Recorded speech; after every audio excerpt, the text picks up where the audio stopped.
Bienvenidas y bienvenidos a Pacíficas, un podcast que celebra la fortaleza, la creatividad y el impacto positivo de mujeres y su diversidad en la construcción de una cultura de paz. Soy Vanessa Márquez y hoy nos acompañará en el estudio Magdalena Moreno, líder de la agrupación La Morena del Chicamocha. Magdalena es más que una cantante, es una voz que trasciende géneros y etiquetas. Como cantadora de bullerengue afro travesti, ha desafiado barreras y estereotipos, apostando por recuperar el papel de travestis, lesbianas y disidencias en las músicas de tradición colombiana. Hoy compartiremos su viaje, sus historias y su música. Prepárense para adentrarse en el mundo del bullerengue y explorar la trayectoria inspiradora. Esto es Pacíficas, el podcast que celebra la diversidad de voces femeninas que construyen puentes hacia un futuro más pacífico y equitativo. Comencemos. Bueno, sin más preámbulos, te damos la bienvenida, Magdalena, a este podcast Pacíficas que busca justamente visibilizar y reconocer también las luchas, reconocer los talentos y reconocer los aportes de mujeres que, como tú, desde las artes, los saberes, han contribuido a la cultura de paz. Es un placer tenerte por acá y bienvenida. Gracias, Vanessa, para mí es un placer estar aquí. Empezar también a agradecerte por realmente tener en cuenta también estas voces que son necesarias para abrir el diálogo también de la diversidad propia que existe también en los distintos ámbitos culturales, sociales, étnicos en nuestro país y que es necesario también empezar a reivindicarlo.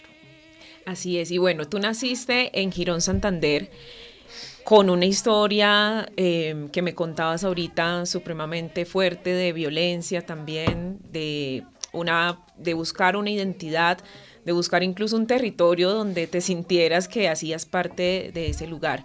¿Cómo fue esa búsqueda por esa identidad, por encontrarte a ti misma, por reconocerte a ti misma con todas las complejidades, pero también con todos tus talentos? Yo siento que esa búsqueda, digamos, en este caso, para mí ha sido todo un ejercicio de resistencias y de, digamos, también pues de despojo. También es como esa búsqueda nace en un territorio definitivamente en el cual vengo, que es un territorio, yo siempre le digo los Andes tropicales calientes, porque realmente yo nací en una tierra caliente, al lado de un río, que es el río de Oro, y en un pueblo bastante machista, conservador en muchos aspectos, religioso, y en efecto también muy racista. Y pues crecer desde ese lugar en el cual no se acomoda al imaginario de lo que debe ser o lo que se debe ser en ese sitio, en ese territorio, pues es bastante violento durante todo el transcurso de tu vida. Pero como te decía, yo siento que el río habla, la montaña te habla, tus ancestras te hablan, te van llamando, los cantos te van hablando. Y saber que mi mamá sin quererlo, pues desde muy temprana edad o desde el vientre yo creo, que ella me cantaba canciones de arrullos en la cuna, esas voces digamos que vienen desde la cuna, crecer con la voz de mi mamá cantándome canciones que cuando yo crecí, le pregunté a varios niños si les cantaban las mismas canciones y a nadie les cantaban las mismas canciones. Oh, ok, no las Entonces, conocía. la forma como también me las cantaba era muy distinta también, algunas. Entonces, todo esto yo siento que es como esa herencia que para mí es el llamado de la diáspora en algún momento a todas las personas negras o afrodescendientes nos va a llamar, ¿sí? ¿Sabes? O sea, sea como sea. En algún momento la diáspora nos va a llamar y nos va a decir, oiga, ven, acércate acá, porque tú también eres parte de esto. Pero yo siento que en ese momento, pues algunas personas decidimos si le hacemos caso a ese llamado o nos vamos para otro camino tal vez. Y pues es eso lo que hace que vivamos diferentes expresiones de la negritud, de la afrodescendencia. Porque realmente es ese llamado el que nos une de una u otra manera a reconocernos en algo, ¿sí? Y yo siento que ese llamado también está muy arraigado en la música, ¿sabes? Y ahí justamente ese llamado, ¿cómo se da? O sea, tú saliste de tu casa a los 17 años, también en búsqueda de ese territorio que realmente te cobijara y de ese territorio en el que tú realmente sintieras que hacías parte. Llegas a Santa Marta. ¿Y cómo se da también todo ese recorrido musical? ¿Qué pasa en tu vida y cómo te encuentras tú de frente con el bullerengue y con los diferentes instrumentos que sé que también interpretas? Claro, la cosa es que esto sea previo inclusive antes de que yo me fuera. Ok. Yo empiezo con la tambora a los 13 años a cantar tambora y bailar. Primero empecé bailando como que la misma dinámica Ujú. y todo empieza desde ese lugar de la autorización. Realmente existían como eso de que el Día de la Raza nos ponían a disfrazarnos. Entonces, que las personas blancas se disfrazaban de españoles, ¿sí? Para recrear la colonización. Entonces, las personas blancas se disfrazaban de españoles, Los pues, negros y a nosotros nos tocaba esclavizados. esclavos o indígenas, bueno, en fin, la misma. O sea, nunca salía ese papel de esclavizada o de indígena. Mm. Y lo más chistoso era como yo siendo pues, de Girón, del área metropolitana, no me ponen a hacer del área metropolitana, me ponen a hacer de Barranca Bermeja, ¿sabes? De ir a habitar como, porque mis rasgos son más de la gente que habita el río, ¿no? Pues entonces ahí fue como, pues tuve un acercamiento directo a la música, a los bailes cantados del río Magdalena, a la cultura del río, a la cultura riana, a la cultura ribereña.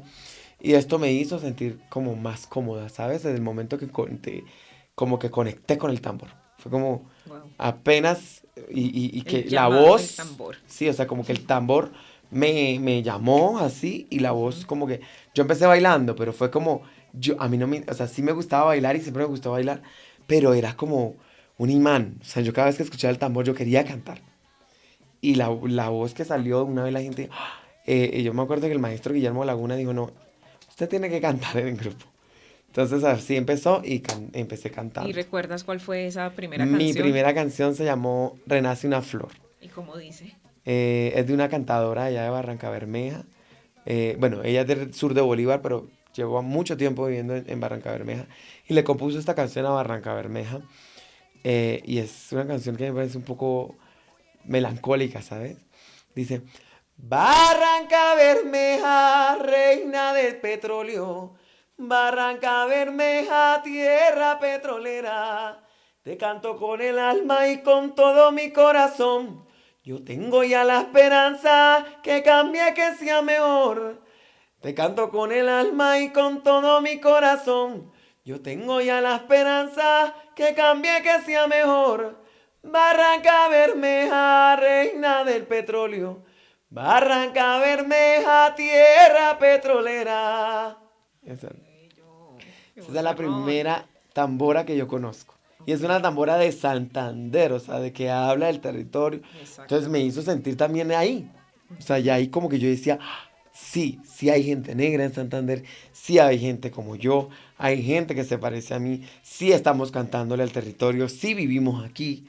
Entonces era como muy lindo saber que existía eso y eso me hizo conectar también como había una parte de todo ese Santander andino, blanco, que tanto no venían, que también tenía esa historia ahí. Tenía su conexión Sí, tenía, también y estaba negra. conectada completamente con el río. Entonces, Ok. ahí es donde yo te decía, todo eso empezó previamente porque yo empecé a hacer acercamiento más al río Magdalena porque me sentía más cómoda con la cultura ribereña y siendo yo también de un río, o sea, también de un río, el río de Oro y todo, o sea, también ya entendía el paisaje, entendía el territorio de otra manera. Entonces era como ir al río Magdalena, era ver ese paisaje sonoro, porque es un paisaje hermoso, es un paisaje sonoro porque hay muchos sonidos, los animales, las aves, todo. Entonces como que eso me hizo encontrar la primera, como el primer llamado, yo siento que fue. Ya después de haber hecho como un recorrido por el río Magdalena, conozco como cierta parte de la depresión Momposina, el sur de Bolívar, el Magdalena Medio, entonces como que ir a los festivales de Tambora, San Martín de Loba, Tillo de Loba, bueno, entonces Tamalameque, toda esa zona ahí, de toda esa zona Wow. confluir, el Banco Magdalena. Entonces llega un momento que pues terminó yéndome para Santa Marta. Yo Ok. sentía que era lo más cómodo. Allí viví unos años, como casi 2 años, sí, más o menos casi 2 años. Y allí yo seguía con la intriga de tener que ir al territorio donde se hacía la música. O sea, pues es una ciudad igual. Entonces como que yo decía, no, yo tengo que ir al lugar donde se hace la música. Y bueno, yo me fui, cuando yo me voy de buscar ya de Santander, como tal, yo me voy sin nada. O sea, sin nada, sin un título, sin una carrera, sí, con lo único que tenía que era mi voz. Mi voz y mi gaita, que tenía una gaita porque yo había aprendido a tocar ahí en Bucaramanga con un maestro que nos había enseñado, que era el maestro El Cucho Ramiro, le decíamos así. Y ahí aprendimos a tocar y nosotras también hicimos un ejercicio de resistencia de aprender y digo nosotras porque también fui con otras compañeras, con compañeros, que hacíamos un ejercicio de resistencia también cultural dentro de la ciudad.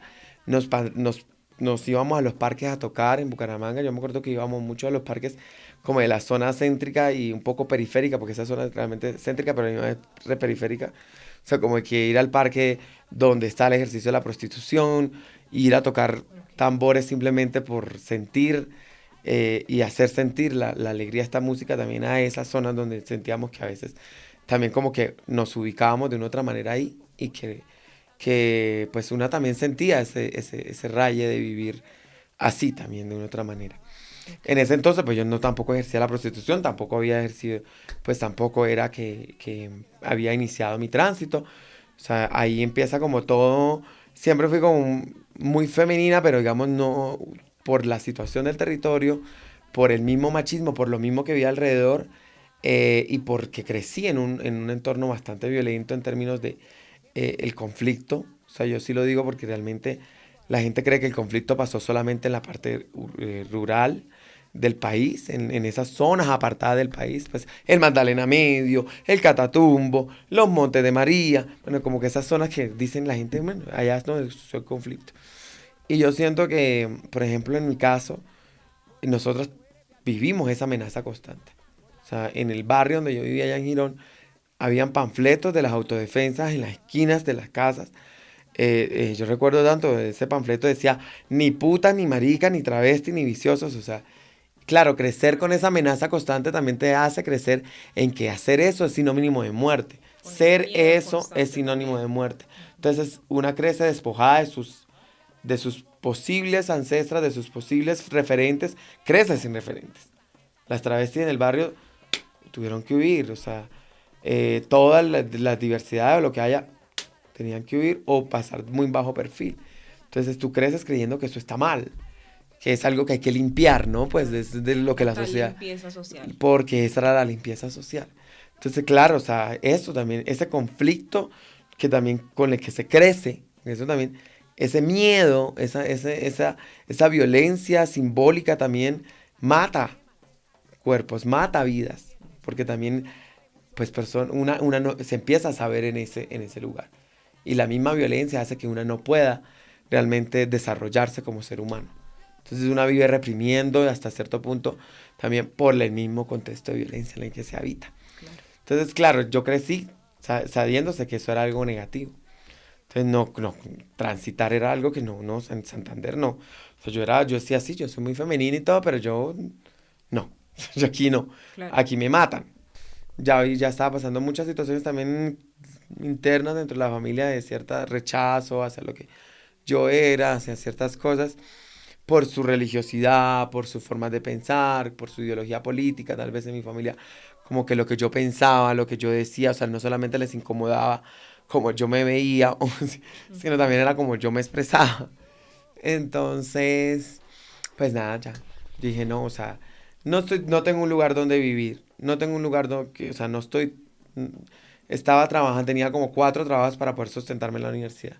No tenía vida, no tenía, o sea, yo dije, no.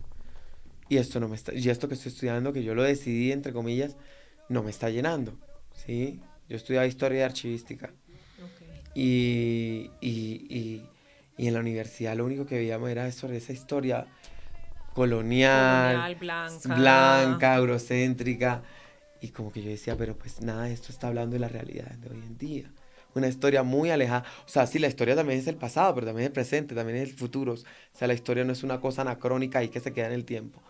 Entonces, como que ese ejercicio ahí en la universidad, sumado a un montón de violencias internas, también de persecución que estaba viviendo, porque yo fui pues, también muy activista con la música, con el arte, siempre estaba metida en todo, yo era la zapa, la que estaba en el teatro, lo que siempre hacía todo. Entonces el arte me llamó mucho, realmente, también porque yo siento que el arte siempre fue como un ejercicio de reparación, de sanación interna, ¿sabes? O sea, el teatro, la danza, porque yo pasé por diferentes, digamos, Expresiones expresiones artísticas. artísticas. Ujú. Entonces, como que cada uno me enseñó muchas cosas, ¿sí? Ok. El teatro me enseñó muchas cosas, la danza me enseñó muchas cosas. Y pues con la música me quedé. Con la música, Pues ahí bailo todavía porque esto es un encontraste. baile cantado, yo sigo bailando, yo bailo, yo me perreo, sí, yo me bullerengueo, yo me hago todo lo que, o No, sea, en tarima tú haces todo un performance todo. maravilloso y ahora entiendo, Magdalena, por qué las letras, o sea, toda esta historia que nos cuentas, todo este camino, todo este recorrido, todas esas vivencias, pero también todas esas violencias que no solamente son violencias del conflicto armado, sino las violencias racistas, las violencias de una sociedad que te dice que ese no es tu lugar y que tú no puedes ser como eres, te llevan a tener un tipo de música que creo que es tu plus y es lo que te hace diferente. Y son unas letras con conciencia, son unas letras con contenido y unas letras que tienen conciencia política.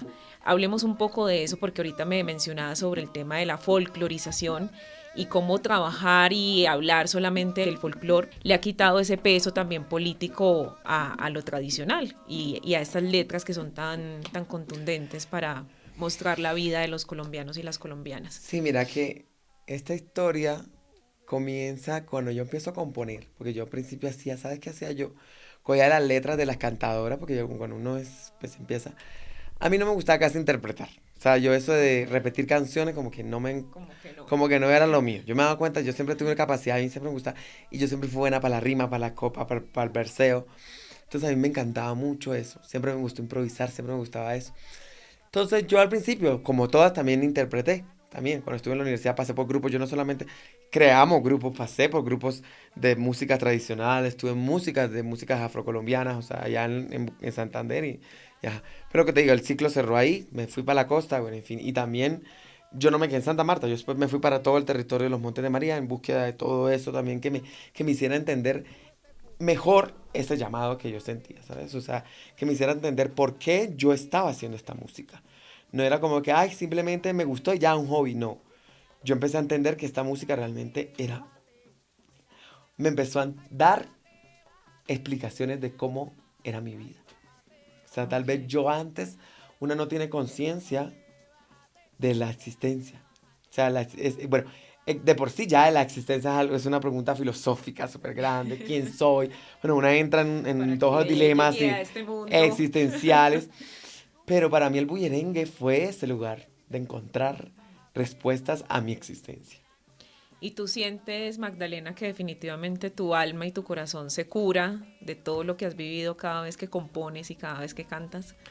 Totalmente. O sea, yo siento que para mí ese ejercicio de sanación, ese ejercicio de liberación también, porque yo siento que lo que yo lo he dicho en muchas partes, el bullerengue es libertad, ¿sí? Y esto fue lo que nos enseñaron nuestros ancestros y ancestras. Las personas esclavizadas buscaban la libertad a través del bullerengue. Y era un ritual para encontrar esa libertad. Era un ritual para la vida, para la muerte, porque también en eso es la existencia en la que se basó en ese momento la historia de las personas que llegaron acá. Y es una lección muy grande para esta Colombia que se ha negado a escuchar a las comunidades negras. Y yo creo que el bullerengue nos está dando un regalo muy grande a los colombianos y a las colombianas y es que la libertad que gestó la comunidad negra, gestó las personas esclavizadas, es y debe ser reconocida y reconocida por todos y todas. Por eso es necesario que el bullerengue todo el mundo lo conozca, que todo el mundo sepa qué es la libertad y que la sepa desde ese lugar también y que lo podamos compartir y que creo que ese es el ejercicio de sanación que hace el bullerengue. Cuando conoces la libertad, no solamente del cuerpo, sino también del alma, ahí es donde entras a entender por qué te sana el bullerengue. Porque cuando escuchas un bullerengue sentado, te remueve por dentro. Porque cuando escuchas una chalupa, te liberas con alegría.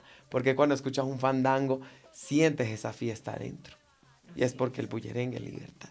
Y así resumiría, para mí, o sea, yo le puedo poner todas las etiquetas. Yo le nombré afro travesti para incomodar. ¿Sí? Y eso es político, porque lo hice de una manera política. No porque quiera cambiar el bullerengue, Conscientemente. sí. No porque quería cambiar el bullerengue, sino por nombrar lo que no se dice. Okay. Sí, porque el bullerengue a seca simplemente, ajá, yo lo entiendo y lo entiendo yo, pero no todo el mundo entiende lo que pasa bajo las dinámicas dentro del bullerengue y las personas que habitan el bullerengue. En este contexto, las comunidades que habitamos el bullerengue. Y entonces ahí empezamos a entender, hay unas pujas, hay unas resistencias, algo que se conserva, hay un montón de dinámicas internas también de lucha y resistencia. Entonces, claro, o sea, en el bullerengue también internamente hubo colonización porque las comunidades, o sea, el bullerengue no está parte de la colonización porque también las comunidades negras fueron colonizadas, también Fueron tanto, calladas. fueron calladas, fueron silenciadas. Entonces también hay expresiones de machismo, también hay expresiones internas de endodiscriminación, también hay obviamente transfobia, homofobia y un montón de cosas, pero no es el bullerengue. Es el contexto social en el cual también el bullerengue pues tuvo que ver todo lo que estaba pasando, o sea, como que el bullerengue acompañaba la libertad, ¿sí? Y buscaba que todas las personas fueran libres. Y eso es un grito, es un lamento, es un holgorio, es todo lo que llama realmente a liberarnos. Y creo que es algo muy importante de tener en cuenta para poder realmente asumir eso que en un momento hablábamos de cómo llegar a interpretar o a conocer esta música desde el respeto, ¿no? Desde ese lugar del respeto, de ese lugar, y es entendiendo su historia. ¿Sí? Para no caer en el extractivismo cultural, para no caer, ¿sí? O sea, ¿y por qué componía yo? ¿Por qué empecé a componer de manera política? Porque yo entendí una cosa también importante. En ese ejercicio de libertad, las mujeres negras nos enseñaron que, como en este país no se narra las historias de las mujeres negras ni los hombres racializados en este país, ni de los negros, ni de los campesinos, ni de las campesinas, ni de las indígenas, entonces, al parecer, como nosotros no tenemos ni lenguaje, o sea, ni idioma, o sea, el idioma era lo que nos impusieron.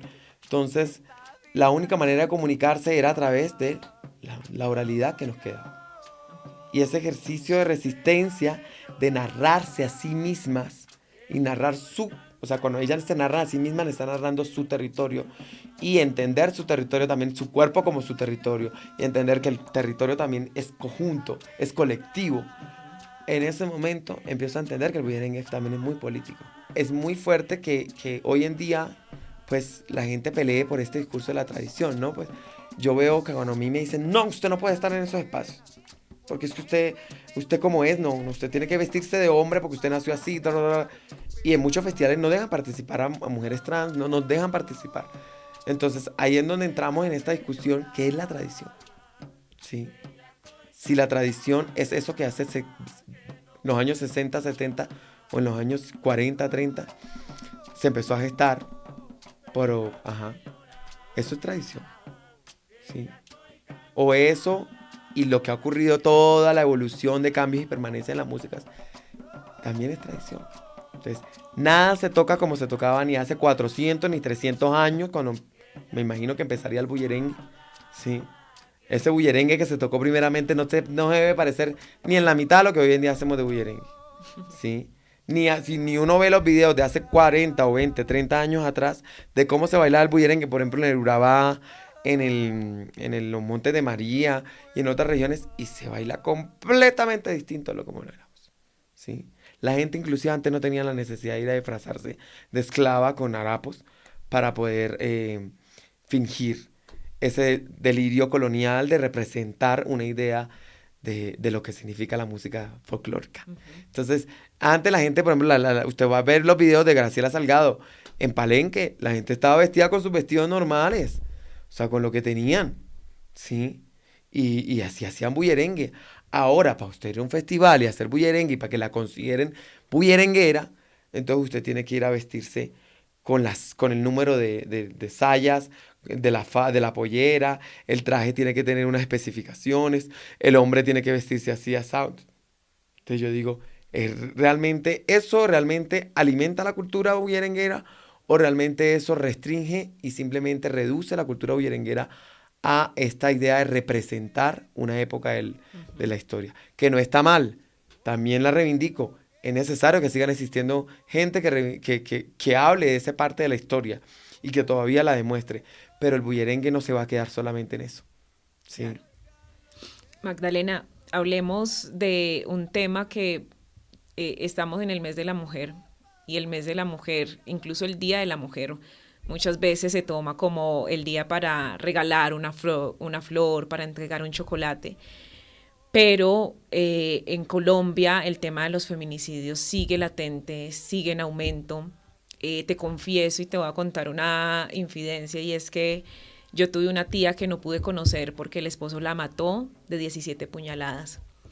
Y tú tienes una canción que a mí me llega al alma cada vez que la escucho, que es María Flores, que dice, uno por amor No no mata. mata, ¿cierto? Uno Menos por a quien dice amar. menos a quien dice amar. ¿Cómo dice ese tema? Y háblanos un poquito de la historia de esa canción. Esa canción nació por un feminicidio en mi familia, también. Alguien que tampoco alcancé a conocer, también, o sea, la misma historia. Eh, Esta prima sucedió en Bucaramanga, en un barrio donde es un tradicional de zapateros. Hoy en día esa casa no existe. Mi papá o sea, yo recuerdo desde muy temprana edad que mi papá me pasaba mucho por esa casa. Yo no sé por qué lo hacía o tal vez leía, sí, inconscientemente leía mi feminidad y en otra manera me decía como, usted tiene que tener mucho cuidado también. Allí, a la prima la mataron, según me contaba mi papá. Eh, no, ahorita no recuerdo qué tantas puñaladas le metió, porque le metió como más de 20 no sé. Y en este caso, la apuñala frente a sus hijos. Sí, la mata frente a sus hijos.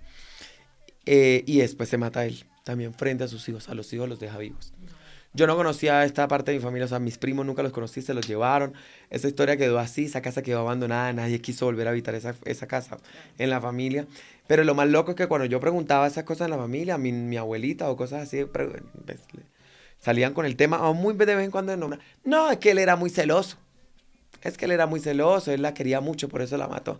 Porque la mató porque la quería mucho. Es que él era muy celoso, era muy posesivo. Pero es que él realmente era porque la quería. Entonces, todo ese discurso, yo crecí con eso.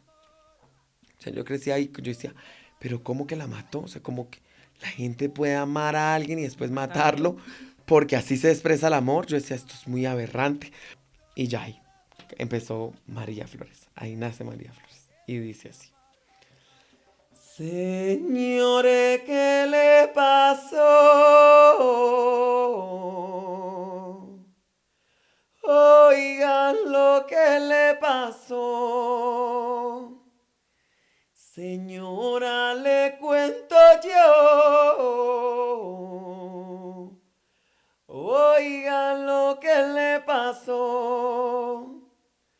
Y esto le pasó a María, que un día ya no volvió.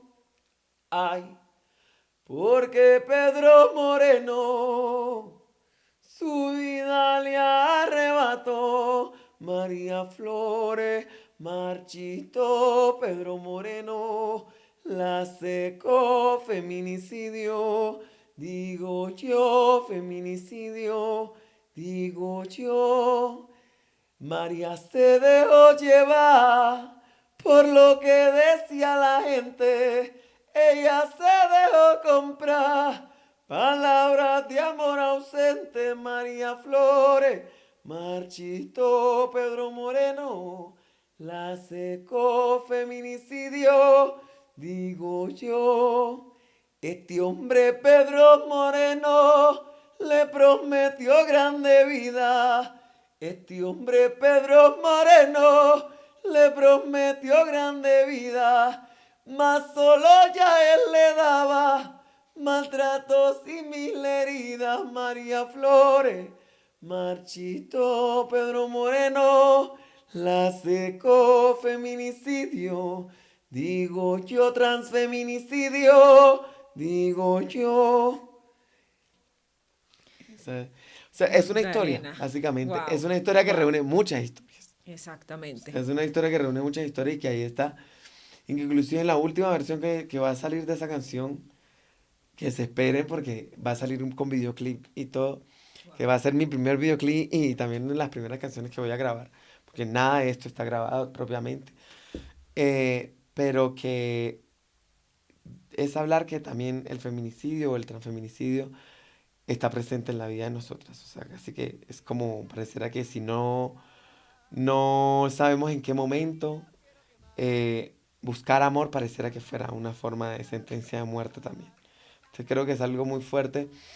Y más en este mes del Día de la Mujer y toda la cuestión, entender que por habitar la feminidad, por ser y reconocerse dentro de la feminidad en un país como este todavía sigue siendo una sentencia de muerte. Magdalena, gracias. De verdad qué conversación tan interesante. Aprendí muchísimo de ti, de esta visión de vida, de todo lo que te ha atravesado a ti y que te hace ser hoy en día Magdalena Moreno, o mejor, la Morena del Chicamocha. Así la pueden encontrar en las diferentes redes sociales. Te deseo muchísimos éxitos, que tu voz no se apague, que tu voz siga brillando, siga llegando a diferentes espacios. Tienes un talento impresionante y bueno, la idea, no se te nota, pero la idea es que cada uno de estos mensajes pueda expandirse por el mundo, porque de eso se trata, y que nuestras músicas tradicionales puedan seguir entregando estos mensajes de paz, de convivencia, de vida, de amor, pero también de las realidades que nos atraviesan a cada uno y a cada una. Muchísimas gracias por estar aquí en Pacíficas. Este es el podcast que reconoce las diversidades de voces femeninas que construyen puentes para una cultura de paz y una vida mucho más pacífica en el país. Gracias a todos, gracias a todas y a todas las personas que están escuchando. Creo que es importante dejarles siempre claro de que estas músicas están abiertas a que toda persona que quiera conocerlas las conozca, las viva desde el respeto, y también de que empecemos a dar cuenta de que la reivindicación de las mujeres y las disidencias de las músicas de tradición están pasando. Somos el presente, el futuro, y es necesario transformar también para que construyamos un país en paz, para que realmente esta música también construya paz desde diferentes enfoques. Y creo que es lo que también le venimos apostando, no solamente a la reivindicación de la memoria diversa, a la reivindicación de hablar en cuerpo presente, sino también que los territorios estén en paz. Necesitamos estar en paz para que también esas violencias dejemos de cantarles también a las violencias. Necesitamos también estar en paz para eso. Así es. Ha sido todo un placer tener la oportunidad de compartir con ustedes la historia inspiradora de Magdalena Moreno. A través de su valentía, su música y su activismo nos ha llevado a adentrarnos en un recorrido de autodescubrimiento, resistencia y esperanza, demostrando que la música es más que una forma de expresión artística, es una poderosa herramienta de cambio y transformación social. No olviden seguir en redes sociales @Magdalena Morenales y su agrupación La Morena del Chicamocha. Gracias por sintonizar con nosotros en Pacíficas. Hasta la próxima.